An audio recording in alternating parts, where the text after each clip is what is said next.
नमस्कार दोस्तों, आप लोगों का A2 अकेडमी में स्वागत करते हैं। आज हम भारत के भूगोल के बारे में पढ़ेंगे, जो कि आपके पेट के एग्जाम का पार्ट है। और ये पेट के एग्जाम में 100% आना ही आना है, जो कि 5 नंबर आपके कवर करेगा। हमने भारत के भूगोल में सारे इंपॉर्टेंट क्वेश्चन ले रखे हैं, आप देख सकते हो, जो कि पेट के एग्जाम में प्रीवियस ईयर में आए हुए भी क्वेश्चन है। थ्योरी पार्ट है, बाकी ऑप्शनल क्वेश्चन इसके हम आपको 2 में दे देंगे। 150 लगभग क्वेश्चन होगा। आप देख सकते हो, जैसे कि मैंने इसमें दर्रा भी कवर कर रखा है।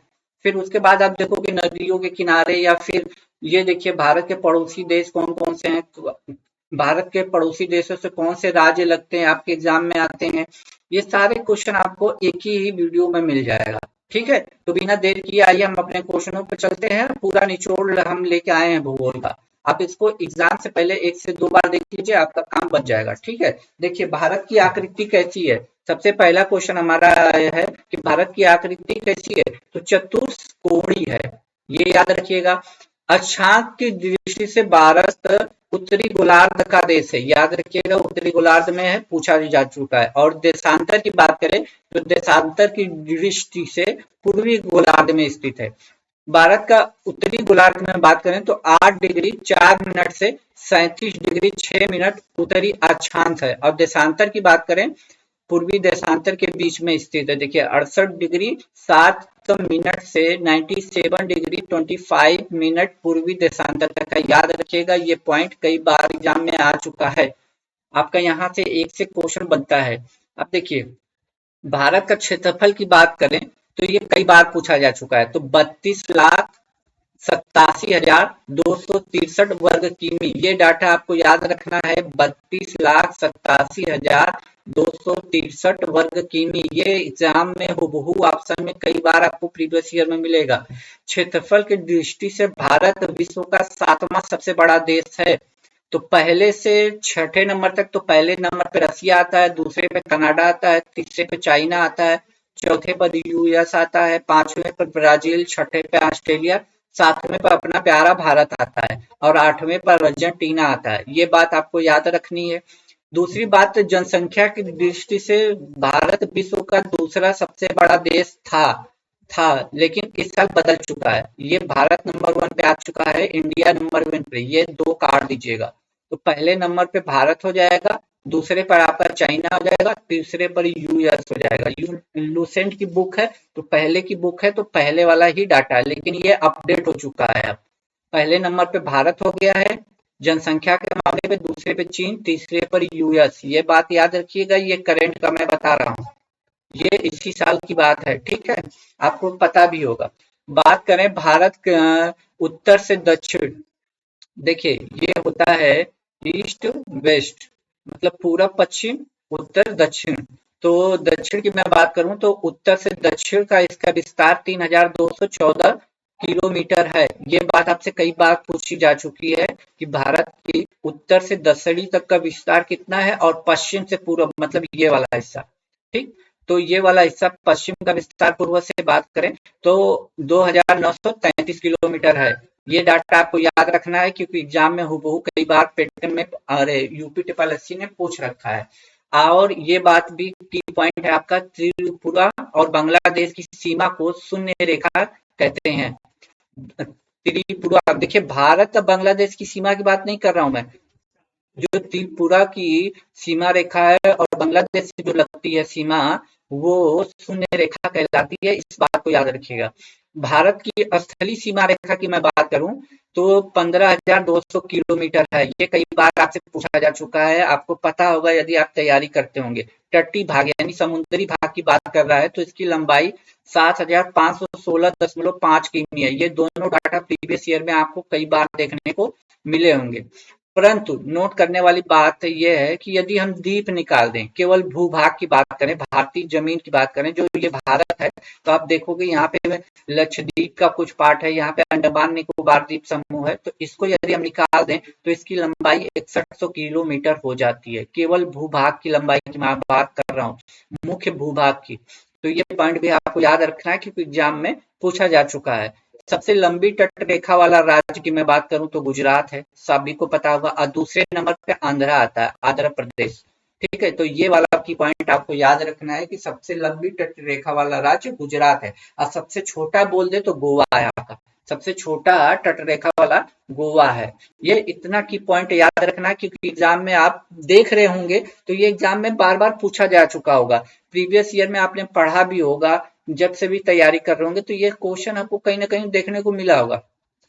अगला की पॉइंट हमारा, भारत का सबसे दक्षिणतम बिंदु। ये पूरा पढ़ लीजिए, इसके बाद मैं ऑप्शनल लाऊंगा, 4 ऑप्शन रहेगा, अपना टेस्ट दीजिएगा और चेक कीजिएगा कि आपका भूगोल पूरा तैयार हुआ कि नहीं हुआ। तो भारत का सबसे दक्षिणतम पॉइंट की मैं बात करूं तो इंदिरा पॉइंट उसको कहते हैं, कई बार एग्जाम में ये पॉइंट पूछा जा चुका है। यह अंडमान निकोबार द्वीप समूह में स्थित है। इसका पहले नाम पिगमेलियन पॉइंट था, इसको पहले पिगमेलियन पॉइंट कहते थे, तो ये बात भी आप याद रखिएगा। ठीक है, उत्तरी बिंदु की बात करें तो इंदिरा कॉल है, जो उत्तरी बिंदु है भारत का, उसको इंदिरा कॉल कहते हैं, जो कहाँ पे है, लद्दाख में स्थित है। तो ये याद रखिएगा कि ये भी पूछ लेता है कहाँ स्थित है, लद्दाख में।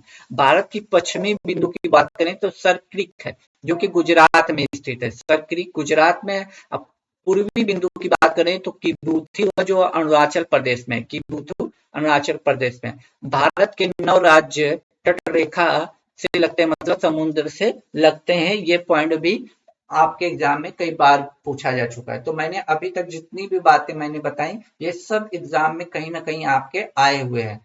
ठीक है, अगला पार्ट 2 होगा तो आपका टेस्ट होगा, उसमें आपको बताना पड़ेगा। सकोश नदी, सकोश नदी असम अरुणाचल प्रदेश के बीच सीमा बनाती है। ये पॉइंट एक बार पूछा जा चुका है, ये याद रखिएगा, सकोश नदी। कोलंबो, कोलंबो पॉइंट, ये मुंबई में। पॉइंट काली, काली मेरे तमिलनाडु में है। पॉइंट पेडो, पेडो जाफना, आपने सुना होगा श्रीलंका में, ये याद है। अब हम दर्रे की बात कर लेते हैं, इतना पॉइंट आप भारत के बारे में जान गए, अब भारत के कुछ दर्रों की बात कर लेते हैं। बुर्जिल दर्रे की बात करता हूं मैं। बुर्जिल दर्रा श्रीनगर को गिलगित और बलिस्तान को जोड़ता है, ठीक है। और सिपकिला दर्रा, सिपकिला दर्रा शिमला को तिब्बत से जोड़ता है, शिमला को तिब्बत से जोड़ता है। यांग याप दर्रा, यांग याप दर्रा ब्रह्मपुत्र नदी भारत में प्रवेश करती है। कई बार पूछा गया है कि ब्रह्मपुत्र नदी भारत में किस दर्रे से प्रवेश करती है, तो यांग याप दर्रे से करती है। जोजिला दर्रा, जोजिला दर्रा का निर्माण सिंधु नदी से हुआ है, ये पॉइंट याद रखिएगा। सिपकिला दर्रा सतलज नदी, और जेपला दर्रा तीस्ता नदी, ठीक है। आगे बात कर लेते हैं। काराकोरम दर्रा भारत का सबसे ऊंचा दर्रा है, कई बार पूछा जा चुका है। काराकोरम दर्रा भारत का सबसे ऊंचा दर्रा है, ये चीन के लिए सड़क बनाई गई है, ठीक है। नेशनल हाईवे 1A लेह को जोजिला दर्रा से होते हुए कश्मीर घाटी को जोड़ता है। आगे हम सबकी बात करेंगे। जवाहर सुरंग की बात करूं मैं, जवाहर सुरंग बनिहाल दर्रे पर स्थित है, ठीक है। जवाहर सुरंग बनिहाल दर्रे पे। कर्क रेखा के बारे में जान लेते हैं। कर्क रेखा भारत के मध्य से गुजरती है और 8 राज्यों से होकर गुजरती है। तो ये क्वेश्चन कई बार पूछा जा चुका है, कर्क रेखा। तो वो कौन से राज्य हैं? राजस्थान, पश्चिमी से मैं चल रहा हूँ, राजस्थान के बाद गुजरात में एंटर कीजिएगा, गुजरात के बाद मध्य प्रदेश में, मध्य प्रदेश से अलग हुआ राज्य छत्तीसगढ़, छत्तीसगढ़ के बाद बगल में आपका झारखंड है, झारखंड से लगा हुआ पश्चिम बंगाल है। फिर उसके बाद बांग्लादेश होते हुए आप फिर भारत के पूर्वी राज्य में आते हैं, जो कि त्रिपुरा और मिजोरम से लगती है। तो ये 8 राज्य हैं। इसका ट्रिक भी है, मित्र पर गमछा झार, तो उससे भी आप याद कर सकते हैं।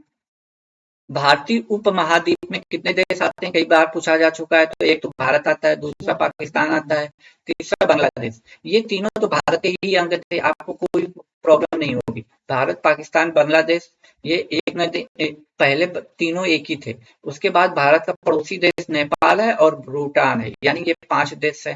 भारत के पड़ोसी देश और उनसे लगने वाले राज्य कई बार पूछा जा चुका है। तो चीन से भारत के कौन कौन से राज्य लगते हैं, आइए देख लेते हैं। तो चीन से भारत का आपका लद्दाख लगता है, एचपी हिमाचल प्रदेश लगता है, उत्तराखंड जो यूपी से अलग हुआ है ये लगता है, सिक्किम लगता है, और अरुणाचल प्रदेश लगता है। पाकिस्तान की बात करूं मैं तो जम्मू कश्मीर, पंजाब, राजस्थान, गुजरात और लद्दाख, ये स्टेट लगते हैं। अफगानिस्तान से भारत का एक राज्य लगता है, जम्मू एंड कश्मीर, जो कि गुलाम कश्मीर इसको भी हम जानते हैं। भूटान की बात करूं तो सिक्किम लगता है आपका, असम लगता है, पश्चिम बंगाल लगता है और अरुणाचल प्रदेश लगता है। भूटान से देखिए पूछता है कि भूटान से इनमें से कौन सा राज्य नहीं लगता है, तो ऑप्शन में आपको पश्चिम बंगाल इसलिए दे देता है कि लोगों को लगता है पश्चिम बंगाल तो नीचे है, लेकिन पश्चिम बंगाल की थोड़ी सी सीमा आपका भूटान से टच करती है। तो सिक्किम, असम, पश्चिम बंगाल, अरुणाचल प्रदेश। म्यांमार की बात करें तो अरुणाचल प्रदेश, नागालैंड, मिजोरम, मणिपुर, ये 4 स्टेट लगते हैं। नेपाल से उत्तर प्रदेश लगता है, बिहार लगता है, बंगाल लगता है, सिक्किम लगता है, उत्तराखंड लगता है और बांग्लादेश से भी आपके 5 लगते हैं, असम, मेघालय, मिजोरम, त्रिपुरा और पश्चिम बंगाल। अब देखिए आगे, भारत के कुल 17 राज्य जो हैं पड़ोसी देशों से सीमा बन लगे हुए हैं। ठीक है, तो ये याद रखिएगा, कई बार पूछा है कि भारत की कुल कितने राज्य जो कि पड़ोसी देशों से सीमा साझा करते हैं, तो वो 17 हो जाएंगे। और जली सीमा की बात करूं मैं, जली सीमा 7 है। ठीक है, भारत की जली सीमा 7 देशों से लगती है, लेकिन पाकिस्तान और बांग्लादेश 2 ऐसे विदेशी कंट्री हैं जो भारत से स्थली और जली दोनों से सीमा साझा करते हैं। ठीक है, ये बात याद रखिएगा। तो पाकिस्तान एक स्थली भी सीमा साझा करता है और जली सीमा भी साझा करता है, और बांग्लादेश भी स्थली सीमा साझा करता है और जली। बाकी सब जैसे श्रीलंका है, मालदीव है, म्यांमार है, थाईलैंड है, आपका इंडोनेशिया है। ठीक है, दक्षिण भारत में श्रीलंका से पाक जल संधि मन्नार की खाड़ी के द्वारा अलग होती है। ये पॉइंट आपको कई बार प्रीवियस ईयर में मिला होगा कि भारत और श्रीलंका को कौन सी जल संधि अलग करती है, तो पाक जल संधि है। ठीक है, जाफना जो श्रीलंका का है, श्रीलंका से एलिफेंटा दर्रा से जुड़ा है, एलिफेंटा दर्रा से। भारत का निकटतम पड़ोसी देश श्रीलंका और इंडोनेशिया है। ठीक है, समुद्री पड़ोसी देश की मैं बात कर रहा हूँ, समुद्री पड़ोसी देश। तो पहला तो श्रीलंका, दूसरा इंडोनेशिया है। ठीक, इतनी बात है। भारत का मानक समय के बारे में कई बार पूछा जा चुका है। इलाहाबाद के नैनी के निकट से गुजरती है, जो कि 82.5 डिग्री पूर्वी देशांतर को माना जाता है। याद रखिएगा, नैनी ऑप्शन में मिलता है, या तो इलाहाबाद मिलता है या तो एक मिर्जापुर भी मिल जाता है कभी कभी। तो 82.5 डिग्री पूर्वी देशांतर, 82.5 डिग्री पूर्वी देशांतर रेखा भारत के 5 राज्यों से होकर गुजरती है। ये भी पूछा जा चुका है। तो 3 तो प्रदेश वाले हैं ये, उत्तर प्रदेश 3 प्रदेश वाले हो जाएंगे, उत्तर प्रदेश, मध्य प्रदेश और आंध्र प्रदेश। ये याद रखिएगा। 2 आपको और याद रखने हैं, मध्य प्रदेश से अलग हुआ राज्य छत्तीसगढ़ और उड़ीसा। तो ये 5 स्टेट है जो मानक रेखा से होकर गुजरते हैं। मानक से जो मानक हमारी समय रेखा है, इन्हीं 5 राज्यों से गुजरती है। पश्चिमी तटों की बात कर लेते हैं, तो गुजरात से गोवा के तट, जैसे भारत ऐसे है ना, भारतीय है ऐसे, तो यहाँ से आपका गुजरात, गुजरात से आपका गोवा के तट को हम कोंकण तट कहते हैं। ठीक, अब गोवा से कर्नाटक के तट को कन्नड़ तट कहते हैं, कन्नड़। और कर्नाटक से केरल के तट को मालाबार तट कहते हैं। ठीक, भारत के पश्चिमी बंदरगाह की मैं बात करूं तो कांडला आपका गुजरात में, कई बार पूछा गया है कि कांडला बंदरगाह कहाँ पे है, तो गुजरात में है। नहारोवा, नहारोवा महाराष्ट्र में है। मारमा गोवा, गोवा इसमें छुपा है ना, तो गोवा से गोवा चला जाएगा। कोच्चि आपको केरल में मिल जाएगा। मुंबई का सबसे बड़ा बंदरगाह है, मुंबई बंदरगाह महाराष्ट्र में है। मंगलुरु आपका कर्नाटक में पड़ता है, मंगलुरु बंदरगाह कर्नाटक में है। अब देखिए पूर्वी तटों के नाम हम देख लेते हैं, पूर्वी तटों के जो मैंने भारत का ऐसे बनाया था ना, तो ये तो आपका पश्चिमी तट था। ठीक, अब इधर हम आ जाते हैं पूर्वी तट के, तो इसके बारे में देख लेते हैं और फिर इनके इधर के बंदरगाह को भी देख लेंगे। ठीक, तो कन्याकुमारी से कृष्णा डेल्टा, कोरोमंडल तट कहते हैं इसको, कोरोमंडल तट। और गोदावरी डेल्टा से उत्तरी तटीय भाग को उत्तरी सरकार तट कहते हैं। अब पूर्वी तट के बंदरगाह देखते थे, पारादीप आपका उड़ीसा में है, एन्नोर आपका तमिलनाडु में, विशाखापट्टनम आपका आंध्र प्रदेश में है, तूतीकोरिन बहुत बार पूछा जा चुका है, तमिलनाडु में है। ठीक है, अब विशाखापट्टनम सबसे गहरा बंदरगाह है। ठीक है, और चेन्नई आपका तमिलनाडु में है, कोलकाता आपका पश्चिम बंगाल में है। ठीक, अब थोड़ा सा झील की बात कर लेते हैं, झील की। तो चिल्का झील आपकी कहाँ पे है, चिल्का झील आपकी उड़ीसा में है, उड़ीसा में। पुलकित झील, पुलकित झील की मैं बात करूं तो तमिलनाडु में है, तमिलनाडु में। कोयलोरू झील, कोयलोरू झील आपका आंध्रा में है, आंध्रा में। देखिए हम बहुत आपका रिवीजन बस इतना की पॉइंट बता रहे हैं, इतना आप पढ़ के एग्जाम में जाओ। एग्जाम में इससे बाहर का क्वेश्चन तो पेट में नहीं आने वाला है, क्योंकि हाई स्कूल मांगा है, तो उसी लेवल का एग्जाम आप दे सकते हो जीएस में। तो भूगोल के ये पूरे पार्ट कवर हो जाएंगे। पार्ट 2 में हम ऑप्शन लाएंगे, 150 क्वेश्चन होंगे, उन 150 क्वेश्चनों को दीजिए, देखिए आपका कितने सही होते हैं। ठीक है, तो आइए देख लेते हैं। डल झील कहाँ पे है? तो डल झील आपका जम्मू एंड कश्मीर में है।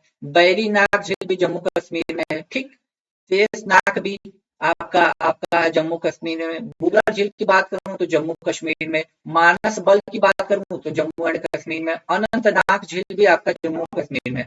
तो कितने झील हो गए? 6 आपके जम्मू एंड कश्मीर में हो गए। कौन? डल झील, बैरीनाग झील, शेषनाग झील, बुलर झील, मानस बल और अनंतनाग, ये सब जम्मू कश्मीर में। केरल में 2 झील आते हैं, इनकी बात कर लेता हूं मैं।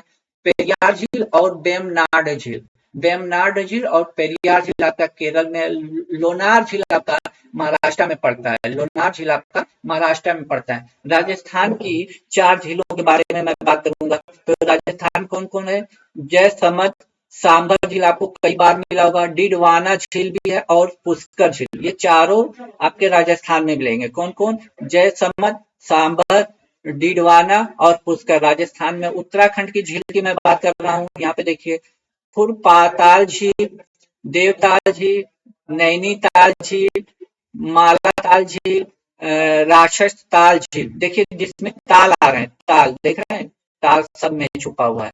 आप इस तरह भी याद कर सकते हो। तो खुरपाताल झील, देवताल झील, नैनीताल झील, मालाताल झील, राक्षस ताल झील सब उत्तराखंड में है। ये सब उत्तराखंड में है। ठीक है, आगे बात करते हैं। चिल्का झील आपकी उड़ीसा में है। चिल्का झील। लोकटक झील आपकी मणिपुर में है। ठीक, आप यहाँ देखिए कैलोरी झील। कैलोरी झील कहाँ पे? आंध्र प्रदेश में है। पुलिकट झील, पुलिकट झील तमिलनाडु और आंध्र प्रदेश के बॉर्डर पे है। दोनों में ये झील दोनों पर फैली है। अब देखिए उत्तराखंड में स्थित प्रयाग की बात करता हूं मैं। देव प्रयाग किन नदियों से मिलकर? देव प्रयाग में आपकी भागीरथी और अलकनंदा मिलती हैं। ठीक है, तो ये क्वेश्चन आपसे इस पॉइंट से क्वेश्चन आपके बन गए हैं, बने हुए हैं, बनेंगे भी और बनते रहे हैं। तो देव प्रयाग में भागीरथी अलकनंदा है। कर्ण प्रयाग में आपकी अलकनंदा और पिंडार नदी है।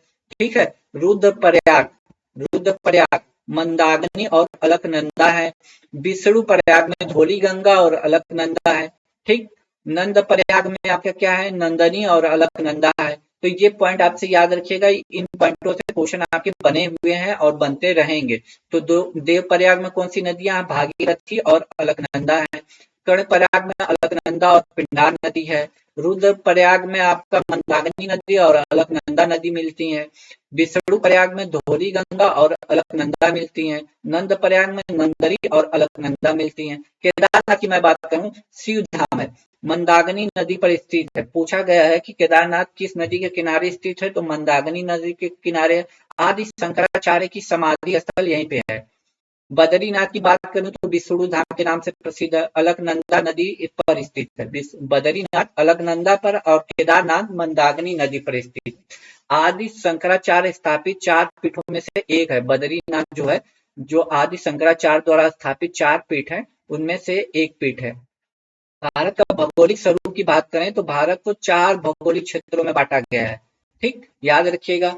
आगे देख लेते हैं। उत्तर का हिमालय पर्वत श्रृंखला पहला भाग, प्रायद्वीपीय पठार में भागा गया है दूसरा। तीसरा तटवर्ती मैदान और द्वीप समूह, और चौथा है उत्तर भारत का मैदान। हिमालय भारत की उत्तर की ओर और उत्तरी सीमा पर स्थित है। इसकी आकृति त्रिभुजाकार है। ठीक, पर्वत श्रृंखला की उत्पत्ति थेसिम सागर पर प्लेट टेक्टोनिक सिद्धांत के आधार पर हुई है। प्लेट टेक्टोनिक सिद्धांत के अनुसार इंडिया यूरेशियन प्लेटों के टकराव से हिमालय का निर्माण हुआ है। ये पॉइंट उतना याद करने की बात नहीं है, जो इंपॉर्टेंट करने की बात है वो मैं, यह विश्व की नवीनतम पर्वत श्रृंखला है। ठीक है, भारत की उत्तरी सीमा पर अवस्थित हिमालय पर्वत श्रृंखलाएं विश्व की सबसे ऊंची हैं।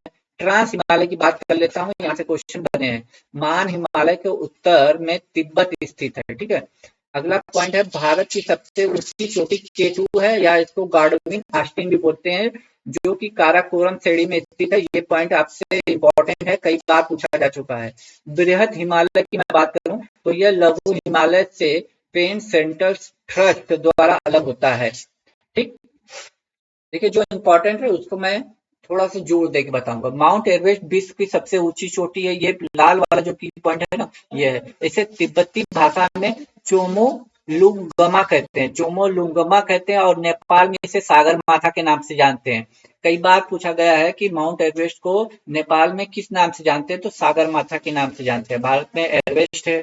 ठीक है, मध्य हिमालय महान हिमालय के दक्षिण में स्थित है। लघु हिमालय की ढालों पर पाए जाने वाले छोटे छोटे घास के मैदान को कश्मीर में मर्ग कहते हैं, मर्ग। ठीक है, मर्ग कहते हैं, मर्ग। जैसे गुलमर्ग, सोनमर्ग। ठीक, शिवालिक की मैं बात करूं, शिवालिक को जम्मू कश्मीर की पहाड़ियां और अरुणाचल प्रदेश में डफला, मिसमी मीरी, अबोर पहाड़ियों के नाम से जाना जाता है। लघु हिमालय और शिवालिक हिमालय के बीच की कई घाटियां पाई जाती हैं, जिसके द्वार हरिद्वार, कोटद्वार, दून यानी देहरादून कहा जाता है।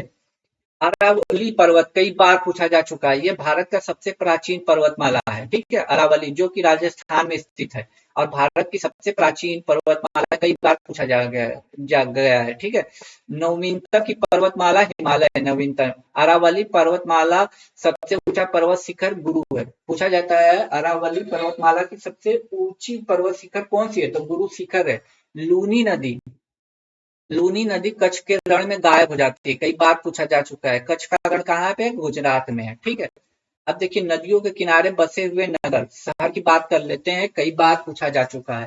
ठीक है, तो यमुना नदी के किनारे आगरा बसा हुआ है, और यमुना नदी के किनारे ही दिल्ली भी बसा हुआ है। ठीक, तो आगरा दिल्ली ये दोनों बार पूछा गया। अलकनंदा के किनारे बद्रीनाथ बसा है, गंगा नदी के किनारे हरिद्वार, कानपुर, आपका कानपुर, प्रयागराज, इलाहाबाद जिसको कहते हैं, कन्नौज, आगे जोड़ लीजिएगा वाराणसी। ठीक, वाराणसी भी जोड़ लीजिएगा, पटना भी जोड़ लीजिएगा। ठीक, आगे देख लेते हैं। झेलम नदी आपका श्रीनगर के किनारे बसा हुआ है। ताप्ती नदी के किनारे कौन सा शहर है, सूरत है। यमुना नदी मथुरा नदी के किनारे। रामगंगा बरेली, बरेली किस नदी के किनारे है, तो रामगंगा। अहमदाबाद साबरमती के किनारे बसा हुआ है। जमशेदपुर स्वर्ण नदी के किनारे बसा हुआ है। कटक आपकी महानदी के किनारे बसा हुआ है। नासिक कई बार पूछा गया है, कुंभ लगता है यहाँ पे, गोदावरी नदी के किनारे। जौनपुर गोमती नदी के किनारे। वाराणसी देखिए नीचे हमने लिखा था ना, गंगा नदी के किनारे। लुधियाना आपका सतलज नदी के किनारे। विजयवाड़ा कृष्णा नदी के किनारे। सिर्फ हम वही क्वेश्चन बता रहे हैं जो एग्जाम में पूछे गए। उज्जैन क्षिप्रा नदी के किनारे, कई बार पूछा जा चुका है ये। हैदराबाद मूसी नदी के किनारे। संबलपुर महानदी के किनारे। कुर्नूल आंध्र प्रदेश का है, तुंगभद्रा नदी के किनारे। कोलकाता हुगली नदी के किनारे। कोटा आपका राजस्थान चंबल नदी के किनारे। जबलपुर एमपी में नर्मदा नदी के किनारे। गुवाहाटी ब्रह्मपुत्र नदी के किनारे। डिब्रूगढ़ ब्रह्मपुत्र नदी। लखनऊ गोमती नदी के किनारे। अयोध्या कई बार पूछा जा चुका है, सरयू नदी। श्रीरंगपट्टनम आपका कावेरी नदी के किनारे। तिरुचिल्लापल्ली कावेरी नदी के किनारे। ठीक, ये सारे इतना याद कर लीजिए आपका। अब थोड़ा रेल परिवहन के बारे में जान लेते हैं। ठीक है, मैंने कहा ना भारत के पूरे भूगोल को हमने इंपॉर्टेंट करके लाया है। ये सारे क्वेश्चन आपको मिलेंगे, और इसके बाद पार्ट 2 में ऑप्शनल मैं दूंगा आपको, लगभग 150 क्वेश्चन दूंगा आपको, उसमें करना है, लेकिन उसके पहले आपको थ्योरी पार्ट कंप्लीट होने चाहिए। देखिए रेल के बारे में जानते हैं, भारतीय रेल एशिया की दूसरी सबसे बड़ी है और विश्व की चौथी सबसे बड़े रेल नेटवर्क को जोड़ती है। एशिया में पूछे तो दूसरे नंबर पर, विश्व में पूछे तो चौथे नंबर पे। अमेरिका दुनिया का सबसे बड़े रेलवे नेटवर्क वाले देश की सूची में प्रथम स्थान पर है। चीन दूसरे स्थान पर है, और रसिया तीसरे स्थान पे है। भारत में सबसे पहली रेल 1853 डलहौजी, याद होगा, मुंबई से थाने के बीच चली थी, जिसकी कुल दूरी 34 किमी थी, और यह लॉर्ड डलहौजी के समय में चली थी। रेलवे बोर्ड की स्थापना कब हुई थी, तो 1905 में हुई थी। ठीक, रेलवेकरण का राष्ट्रीयकरण कब हुआ था, तो 1950 में हुआ था, भारत की आजादी के बाद। भारत में सबसे पहले मेट्रो रेल सेवा कहाँ शुरू हुई थी, तो 1984 में कोलकाता में, कई बार पूछा जा चुका है। दिल्ली मेट्रो का प्रारंभ कब हुआ था, तो 25 दिसंबर 2002 में हुआ था। ठीक, यह मेट्रो 30 हजारी से दशहरा शाहदरा तक चली थी, 7 तक चली थी। उस समय प्रधानमंत्री अटल बिहारी वाजपेयी थे। यह मेट्रो जापान तथा दक्षिण कोरिया के सहयोग से चलाई गई थी। ठीक है, आगे देखते हैं वायु परिवहन की मैं बात करता हूँ। एयर, भारत में वायु परिवहन की शुरुआत 1911 ईस्वी में हो गई थी। इलाहाबाद से नैनी के बीच चली थी, इलाहाबाद से नैनी। एयर इंडिया का मुख्यालय आपका नई दिल्ली में है। ठीक, एयर इंडिया के विदेशों की सेवाएं, तो इंदिरा गांधी अंतर्राष्ट्रीय हवाई अड्डा, थोड़ा सा डार्क है, आगे के पेज सही होंगे। ठीक है, आगे के पेज सही है, थोड़ा सा इसको देख लीजिएगा। इंदिरा, मैं बोल दे रहा हूँ, इंदिरा गांधी अंतर्राष्ट्रीय हवाई अड्डा नई दिल्ली में है। राजीव गांधी हवाई अड्डा आपका हैदराबाद में है। छत्रपति शिवाजी हवाई अड्डा आपका मुंबई में है। सुभाष चंद्र बोस हवाई अड्डा आपका कोलकाता में है। अन्ना अंतर्राष्ट्रीय हवाई अड्डा चेन्नई में है। चौधरी चरण सिंह हवाई अड्डा आपका लखनऊ में मिलेगा। सरदार वल्लभ भाई पटेल हवाई अड्डा आपको अहमदाबाद में मिलेगा। डॉक्टर अंबेडकर हवाई अड्डा आपको नागपुर में मिलेगा। गुरु रामदास हवाई अड्डा आपको अमृतसर में मिलेगा। वीर सावरकर हवाई अड्डा पोर्ट ब्लेयर में मिलेगा। डाम्बोलिम हवाई अड्डा आपको गोवा में मिलेगा। गोपीनाथ बारदोली हवाई अड्डा आपको गुवाहाटी में मिलेगा। देवी अहिल्या बाई होलकर हवाई अड्डा आपको इंदौर में मिलेगा। शेख आलम हवाई अड्डा आपको श्रीनगर में मिलेगा। लाल बहादुर शास्त्री हवाई अड्डा आपको वाराणसी में मिलेगा। बस इतना आपको याद रखना है। अब देखिए सड़क के बारे में बात कर लेते हैं। सड़क के बारे में, भारत विश्व में सबसे बड़ी सड़क वाले देशों में दूसरे स्थान पे आता है। ठीक है, दूसरे स्थान पे आता है विश्व में। ठीक है, अमेरिका के बाद विश्व में प्रथम स्थान, अमेरिका का जो है प्रथम स्थान है सड़क के भी मामले में। भारत दूसरे। देश में कुल आयात का 40% भाग राष्ट्रीय राजमार्ग द्वारा संपन्न होता है। भारत का सबसे लंबा राष्ट्रीय राजमार्ग आपका 44 है। ठीक है, भारत का सबसे लंबा राष्ट्रीय राजमार्ग 44 है। उत्तर में श्रीनगर से आरंभ होकर दक्षिण में कन्याकुमारी में समाप्त होता है, याद रखिएगा। राष्ट्रीय राजमार्ग जम्मू कश्मीर, जो 44 राष्ट्रीय राजमार्ग है वो किन किन राज्यों से गुजरता है ये मैं बता रहा हूँ। जम्मू कश्मीर से स्टार्ट होता है, पंजाब, हरियाणा, दिल्ली, उत्तर प्रदेश, मध्य प्रदेश, महाराष्ट्र, तेलंगाना, आंध्र प्रदेश, कर्नाटक, तमिलनाडु से राज्यों से गुजरता है। इसकी कुल लंबाई 3475 किलोमीटर है। राष्ट्रीय राजमार्ग एक की बात करें या राष्ट्रीय राजमार्ग 2 को सम्मिलित रूप से ग्रैंड ट्रंक रोड कहा जाता है। शेरशाह सूरी ने बनवाया था, याद होगा आपको।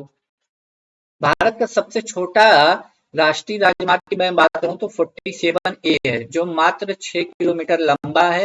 अब यह नेशनल हाईवे NHB कहते हैं। राष्ट्रीय राजमार्ग नियंत्रण केंद्रीय लोक निर्माण विभाग द्वारा किया जाता है। राष्ट्रीय राजमार्ग 15 राजस्थान के मरुस्थल से होकर गुजरता है। ठीक है, स्वर्णिम चतुर्भुज योजना की बात कर लेता हूँ। इसके अंतर्गत भारत के 4 महानगरों को, दिल्ली, मुंबई, चेन्नई, कोलकाता को राष्ट्रीय मार्ग से जोड़ा गया था। ठीक, कुछ राष्ट्रीय राजमार्ग जो बार बार एग्जाम में आते हैं। नेशनल हाईवे 1 की मैं बात कर रहा हूँ, तो ये दिल्ली से पाक सीमा तक है national highway. National highway 2 Delhi से कोलकाता है। नेशनल हाईवे 3 आगरा से मुंबई को जोड़ता है। नेशनल हाईवे 4 जो है मुंबई से चेन्नई को जोड़ता है। नेशनल हाईवे 5 कोलकाता को चेन्नई से जोड़ता है। 6 जो नेशनल हाईवे कोलकाता को मुंबई से जोड़ता है। 7 की मैं बात करूं तो वाराणसी से कन्याकुमारी को जोड़ता है। 8 की बात करूं तो दिल्ली, जयपुर, मुंबई। ठीक, और नेशनल हाईवे 17 की बात करूं तो पानवेल से इंदिरापल्ली तक। 28 की मैं बात करूं तो दिल्ली से लखनऊ। जल मार्ग से क्वेश्चन पूछा गया था पिछली बार आपके, तो इसके बारे में जान लेते हैं। ठीक, इसके बारे में जान लेते हैं। केंद्रीय जल मार्ग प्राधिकरण की स्थापना 1987 में हुई थी। 1987 में हुई थी। 1987 में हुई थी। केंद्रीय जल मार्ग की स्थापना 1987 में हुई थी। केंद्रीय जल मार्ग प्राधिकरण की स्थापना 1987 में हुई थी। इसका मुख्यालय कोलकाता में है। देश के जल मार्गों को 2 भागों में बांटा गया था। ठीक, आंतरिक जल मार्ग की बात करें तो यह परिवहन नदियों, नहरों और झीलों द्वारा होता है। आंतरिक की बात करें। और समुद्री की बात करें तो यह दृष्टि भारत का संपूर्ण प्रायद्वीपीय तटीय भाग काफी महत्वपूर्ण भूमिका निभाता है। अब देखिए ये वाला क्वेश्चन पूछा जा चुका है। प्रयागराज से हल्दिया, यह जल मार्ग को 22 अक्टूबर 1986 को राष्ट्रीय जल मार्ग 1 घोषित किया गया था।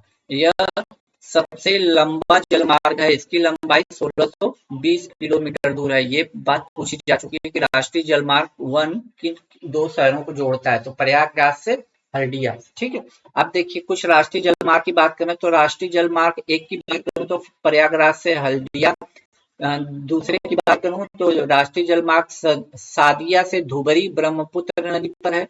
राष्ट्रीय जलमार्ग 3 की बात करूं तो कोल्लम से कोट्टमपुरम। राष्ट्रीय जलमार्ग 4 की बात करूं तो काकीनाडा से मरकानम मरकानम। राष्ट्रीय जलमार्ग 5 की बात करूं तलचर से धामरा। ठीक, राष्ट्रीय जलमार्ग 6 की बात करूं तो लखीमपुर से भांगा। अब बंदरगाह पर आ जाते हैं, बंदरगाह से भी क्वेश्चन पूछा गया है। तो सारे कांडला बंदरगाह गुजरात में है, मारमा गोवा गोवा में, पारादीप उड़ीसा में, कोच्चि केरल में, एन्नोर तमिलनाडु में, नोहा सेवा महाराष्ट्र में। ये मैंने शायद पीछे बता दिया था। ठीक है, तूतीकोरम तमिलनाडु में, विशाखापट्टनम आंध्र प्रदेश में। देश में कुल 13 बड़े और 200 छोटे बंदरगाह हैं। बड़े बंदरगाहों की देखरेख केंद्र सरकार द्वारा किया जाता है और छोटे बंदरगाहों का देखरेख राज्य सरकार द्वारा किया जाता है। चेन्नई एक कृत्रिम बंदरगाह है, पूछा जा चुका है कि कौन सा बंदरगाह एक कृत्रिम बंदरगाह है, तो चेन्नई बंदरगाह है और यह भारत का सबसे प्राचीन बंदरगाह है। देश का सबसे बड़ा बंदरगाह आपका मुंबई है और देश का सबसे गहरा बंदरगाह विशाखापट्टनम है। ये की पॉइंट याद रखिएगा। ठीक, आगे चलते हैं। ये देखिए कुछ है वन्य जीव और उनके अभ्यारण्य। तो किस स्टेट में कौन से वन्य जीव अभ्यारण्य है, ये बात कर लेते हैं। तो पलामू बेतला झारखंड में है। ठीक, दालमा आपका झारखंड में है। हजारीबाग वन जीव अभ्यारण्य झारखंड में है। तो ये तीनों आपके झारखंड में, कौन, पलामू, दालमा और हजारीबाग। गुजरात की बात करूं तो गिर वन अभ्यारण्य और नल सरोवर ये दोनों गुजरात में भी है। बिहार में एकमात्र कैमूर है, कैमूर वन्यजीव अभ्यारण्य। कॉर्बेट राष्ट्रीय उद्यान रामगंगा भी इसको कहते हैं, तो ये उत्तराखंड में है। ठीक, उत्तराखंड में। यूपी में दो हैं आपके, दुधवा राष्ट्रीय और चंद्रप्रभा। दुधवा और चंद्रप्रभा दोनों यूपी में है। बांदीपुर बांदीपुर सोमेश्वर और तुंगभद्रा, बांदीपुर सोमेश्वर और तुंगभद्रा ये तीनों कर्नाटक में है। ठीक, कर्नाटक में है। असम की बात करूं मैं तो मानस और काजीरंगा ये दोनों अभ्यारण्य असम में है। ठीक, अब राजस्थान में बात करें तो राजस्थान के 3 को याद रखिएगा, सरिस्का राष्ट्रीय उद्यान, रणथंभौर और कुंभलगढ़, ये तीनों राजस्थान में है। अब देखिए मध्य महाराष्ट्र और मध्य प्रदेश की एक पेंच राष्ट्रीय उद्यान, ये दोनों स्टेटों में फैला हुआ है। उड़ीसा की बात कर लें तो उड़ीसा में चिल्का है, सिमलीपाल, ये दोनों उड़ीसा में मिलेंगे। इंदिरा गांधी आपका तमिलनाडु में, मधुमुलाई आपकी तमिलनाडु और कर्नाटक में। पेरियार आपका केरला में है, पेरियार आपका केरला में मिल जाएगा।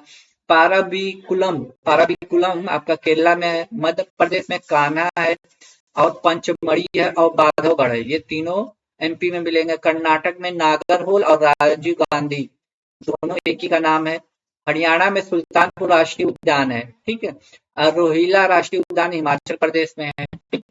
आगे चलते हैं, सुंदरवन राष्ट्रीय उद्यान पश्चिम बंगाल में है। भगवान महावीर गोवा में है। केवलादेव राष्ट्रीय उद्यान आपका राजस्थान में मिलेगा। डम्फा डम्फा आपको मिजोरम में देखने को मिलेगा। डाची ग्राम राष्ट्रीय उद्यान और सलीम अली ये दोनों आपके जम्मू कश्मीर में मिलेंगे। प्रोजेक्ट टाइगर कई बार पूछा जा चुका है, कब स्टार्ट किया गया था, तो 1973 में स्टार्ट किया गया था। नामदफा नेशनल पार्क अरुणाचल प्रदेश में स्थित है। यह विश्व की सर्वाधिक ऊंचाई पर स्थित है। कौन, नामदफा, अरुणाचल प्रदेश, याद रखिएगा।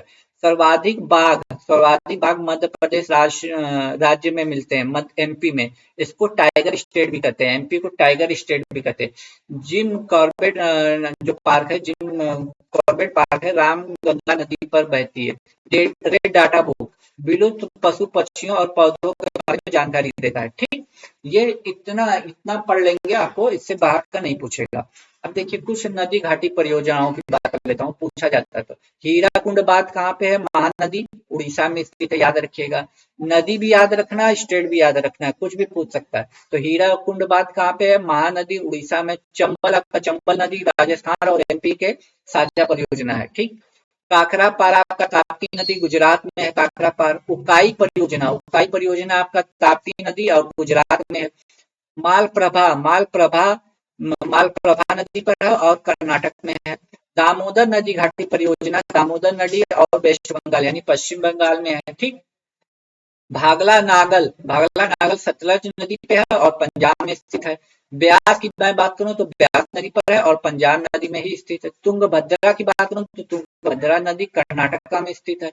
मयूराक्षी आपका मयूराक्षी नदी पर है, पश्चिम बंगाल में है। नागार्जुन सागर कृष्णा नदी पर है और आंध्र प्रदेश में स्थित है। गंडक परियोजना आपकी गंडक नदी पर है और बिहार राज्य में। फरक्का परियोजना की बात करूं तो गंगा और भागीरथी पे है और ये पश्चिम बंगाल में। रिहंद परियोजना रिहंद नदी और यूपी में है। कई बार पूछा जा चुका है यूपी के एग्जाम में। ठीक। इडुक्की की मैं बात करूं, इडुक्की की तो ये पेरियार नदी केरला में स्थित है। टिहरी बांध भागीरथी उत्तराखंड में स्थित है। माता टीला बेतवा नदी यूपी में है। ठीक है, माता टीला बेतवा नदी यूपी में है। कोयना परियोजना कोयना नदी महाराष्ट्र में स्थित है। रामगंगा नदी यूपी में ही स्थित है। घाट प्रभा नदी पर ही और कर्नाटक में है। ऊपरी कृष्णा परियोजना कृष्णा नदी कर्नाटक में है। भीमा परियोजना पवाना में और महाराष्ट्र में। जायकवाड़ी परियोजना गोदावरी नदी महाराष्ट्र में स्थित है। ठीक, तो ये याद रखना है। रणजीत सागर परियोजना रावी नदी पंजाब में स्थित है। हिंडकल परियोजना आपका घाट प्रभा नदी पर कर्नाटक में स्थित है। नाथपा झाकरी सतलज नदी हिमाचल पे। तुलबुल परियोजना झेलम नदी जम्मू कश्मीर में है। दुलहस्ती परियोजना चिनाब नदी जम्मू कश्मीर में। बरगीहार परियोजना चिनाब नदी जम्मू एंड कश्मीर में। तिलैया परियोजना बराक नदी झारखंड में है। सरदार सरोवर नर्मदा नदी गुजरात में स्थित है। सरदार सरोवर गुजरात में है। नर्मदा नदी शरावती नदी कर्नाटक में है। पनामा परियोजना पनामा नहर गुजरात में स्थित है। राणा प्रताप सागर चंबल नदी राजस्थान में है। सरहिंद नहर परियोजना सतलज नदी हरियाणा में है। ठीक। बाढ़ सागर सोन नदी पर है, बिहार यूपी मध्य प्रदेश की है। कुंडा परियोजना कुंडा पे तमिलनाडु में है। ठीक। आगे चलते हैं। भारत के भौगोलिक उपनाम। ईश्वर का निवास स्थान प्रयाग को बोलते हैं। 5 नदियों की भूमि पंजाब को बोलते हैं। 7 टापुओं की नगर मुंबई को बोलते हैं। अंतरिक्ष शहर बंगलुरु को बोलते हैं। डायमंड हार्बर कोलकाता को बोलते हैं। भारत का प्रवेश द्वार मुंबई को बोलते हैं। पूर्व का वेनिस कोची को बोलते हैं। भारत का पीटर्सबर्ग जमशेदपुर झारखंड को बोलते हैं। भारत का मैनचेस्टर अहमदाबाद को बोलते हैं। मसालों का बगीचा केरला को बोलते हैं। गुलाबी नगर जयपुर को बोलते हैं। झीलों का नगर श्रीनगर को। क्वीन ऑफ डेक्कन पुणे को बोलते हैं। भारत का हॉलीवुड मुंबई को बोलते हैं। सॉल्ट सिटी गुजरात को बोलते हैं। सोया प्रदेश एमपी को बोलते हैं। मलय का देश कर्नाटक को बोलते हैं। सर्वाधिक प्रदूषित नदी साबरमती। ठीक। आगे दक्षिण भारत की गंगा कावेरी नदी को बोलते हैं। काली नदी शारदा को बोलते हैं। बिहार का शोक कोसी नदी को। बंगाल का शोक दामोदर नदी को। लीची सर देहरादून को। ब्लू माउंटेन नीलगिरी की पहाड़ियां को बोलते हैं। एशिया की अंडों की टोकरी आंध्र प्रदेश को बोलते हैं। ठीक, ये इतना। अब नदियों का उद्गम देख लेते हैं, कौन सी नदी कहाँ से निकलती है। तो सतलज नदी मानसरोवर झील तिब्बत से निकलती है। गंगा आपकी गंगोत्री से निकलती है। सिंधु नदी तिब्बत के मानसरोवर झील से निकलती है। तो मानसरोवर झील से कौन कौन सी नदियां निकलती हैं? एक सतलज, दूसरी सिंधु। नर्मदा नदी अमरकंटक की पहाड़ियां मध्य प्रदेश से निकलती हैं। महानदी सिहावा छत्तीसगढ़ से निकलती है। कृष्णा नदी जो है महाबलेश्वर नदी के समीप से निकलती है। गोदावरी नासिक महाराष्ट्र से निकलती है। कावेरी ब्रह्मगिरी पर्वत से निकलती है। ब्रह्मगिरी की पहाड़ियां जो कर्नाटक में, वहां से कावेरी नदी निकलती है। चंबल नदी मऊ मध्य प्रदेश से निकलती है। ब्रह्मपुत्र मानसरोवर झील से निकलती है। ताप्ती मुल्ताई से निकलती है। लूनी अरावली की पहाड़ियों से निकलती है। सोन अमरकंटक की पहाड़ियों से निकलती है। ठीक है, सोन अमरकंटक की। यमुना आपकी यमुनोत्री से निकलती है। रावी रोहतांग हिमाचल प्रदेश से निकलती है। ब्यास हिमाचल प्रदेश से निकलती है। झेलम वेरीनाग कश्मीर से निकलती है। ठीक, इतनी याद बात रहेगा। अब कुछ पॉइंट थोड़ा सा देख लीजिए। गंगा गंगोत्री से निकलती है, उसे भागीरथी भी कहते हैं। इसका नाम देवप्रयाग में के बाद पड़ता है। ठीक, जहां अलकनंदा और भागीरथी मिलती हैं। गंगा नदी को बांग्लादेश में पद्मा के नाम से जानते हैं। ब्रह्मपुत्र नदी को बांग्लादेश में यमुना के नाम से जानते हैं। भारत पाकिस्तान के मध्य सिंधु जल समझौता 1960 में हुआ था। चंबल नदी राजस्थान में सांबर झील बहती है, साल भर बहती है, सॉरी, चंबल नदी राजस्थान में साल भर बहती है। गंगा नदी की सबसे बड़ी सहायक नदी की बात करें तो यमुना, कई बार पूछा गया। भारत की जनजातियों पर आ जाते हैं, ठीक। जनजातियों की बात करें तो भारत की सबसे बड़ी जनजाति भील जनजाति है। ठक्कर बाबा को आदिवासियों का मसीहा कहा जाता है। टोंडा जनजाति नीलगढ़ी की पहाड़ियों पर पाई जाती है, रहती हैं। थारू जनजाति जो है दिवाली को शोक का त्योहार मनाती है। नागा जनजाति मिथन त्योहार मनाती है, ठीक, मिथुन त्योहार मनाती है। आगे देख लेते हैं, भारत के खनिज संसाधन। तांबा आपका कहाँ मिलता है सबसे ज्यादा? तो मध्य प्रदेश में मिलता है। लौह अयस्क उड़ीसा में मिलता है। मैग्नीशियम आपका उड़ीसा में मिलता है। बॉक्साइट भी उड़ीसा में मिलता है। तो लौह अयस्क, मैग्नीशियम और बॉक्साइट उड़ीसा में मिलता है। पेट्रोलियम आपका राजस्थान में मिलता है। कोयले की बात करें तो सबसे ज्यादा झारखंड में मिलता है। अभ्रक आंध्र प्रदेश में मिलता है। जस्ता की मैं बात करूं तो राजस्थान में मिलता है। यूरेनियम आपका आंध्र प्रदेश में मिलता है। सोना आपका कर्नाटक में मिलता है, सोना कर्नाटक में। चांदी आपका राजस्थान में मिलेगा। टीन की बात करूं तो छत्तीसगढ़ में मिलता है। थोरियम आपका कर्नाटक में मिलता है। सीसा आपका राजस्थान में मिलता है। हीरा आपका मध्य प्रदेश में मिलता है। भारत में शीर्ष 5 खनिज उत्पादक राज्य की मैं बात करूं तो पहले पर उड़ीसा, दूसरे पर राजस्थान, तीसरे पर आंध्र प्रदेश, छत्तीसगढ़, झारखंड है। अप्रैल 2022 में आंकड़ों के अनुसार कोयला उत्पादन में झारखंड प्रथम स्थान पर, उड़ीसा दूसरे स्थान पर, छत्तीसगढ़ तीसरे स्थान पर। अब भारत के उद्योग की बात कर लेते हैं। भारत का पहला लौह इस्पात कारखाना कुल्टी पश्चिम बंगाल बराक नदी के तट पर स्थापित किया था। भारत में एल्युमिनियम का कारखाना 1937 में पश्चिम बंगाल के जेके नगर में स्थापित किया था। Steel authority of India SAIL की स्थापना 1973 ईस्वी में की गई थी। भारत में सूती वस्त्र का सफल कारखाना 1854 ईस्वी में मुंबई में स्थापित किया गया था, याद रखिएगा, ठीक। कपड़ा उद्योग भारत का सबसे प्राचीन उद्योग है।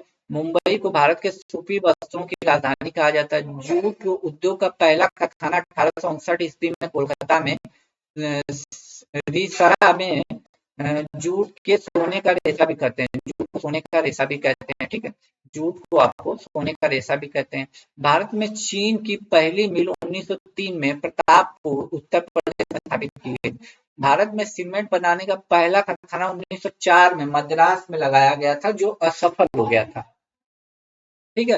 भारत में सीमेंट उद्योग का पहला सफल कारखाना गुजरात के पोरबंदर में लगाया गया था। मध्य प्रदेश के सतना और कटनी सीमेंट उद्योग के लिए प्रसिद्ध है। कागज का पहला कारखाना 1879 में लखनऊ में लगाया गया था। होशंगाबाद मध्य प्रदेश में नोट छापने, कागज बनाने का कारखाना है। भारत का नेपा नगर अखबारी कागज के लिए प्रसिद्ध है। भारत में ऊनी वस्त्र की पहली मिल 1876 में कानपुर में शुरू की गई। अब देखिए प्रमुख खान, ठीक, वोई आपका असम में है, पेट्रोलियम के लिए प्रसिद्ध है। बॉम्बे हाई बॉम्बे पेट्रोलियम के लिए प्रसिद्ध है। सिंह भीमू झारखंड में है, लो एक्स के लिए। रानीगंज पश्चिम बंगाल में कोयले के लिए प्रसिद्ध है, ठीक है। झरिया आपका झारखंड में है, झरिया झारखंड में कोयले के लिए प्रसिद्ध है। खेतड़ी राजस्थान में तांबे के लिए बहुत प्रसिद्ध है। कोडरमा झारखंड में है, अभ्रक के लिए प्रसिद्ध है। कोलारहट्टी कर्नाटक में सोना के लिए प्रसिद्ध है। पन्ना मध्य प्रदेश में हीरे के लिए प्रसिद्ध है, ठीक। इतना आप पढ़ लीजिए, इससे ज्यादा आपके भूगोल में नहीं पूछेगा पेट में। आपको मैंने पूरे भूगोल का इंपॉर्टेंट टॉपिक कवर कर दिया। 5 नंबर का भूगोल आना है। अब आपको 150 क्वेश्चन का मैं आपको क्वेश्चन लाऊंगा ऑब्जेक्टिव। आपको एक ऑप्शन चूज करना है। देखिए आपकी तैयारी कितनी है। यदि आज की क्लास और भाई की मेहनत आपको पसंद आई हो तो प्लीज एक लाइक कीजिएगा, अपने दोस्तों में शेयर कीजिएगा। तब तक के लिए खुश रहिए, मुस्कुराते रहिए। जय हिंद दोस्तों।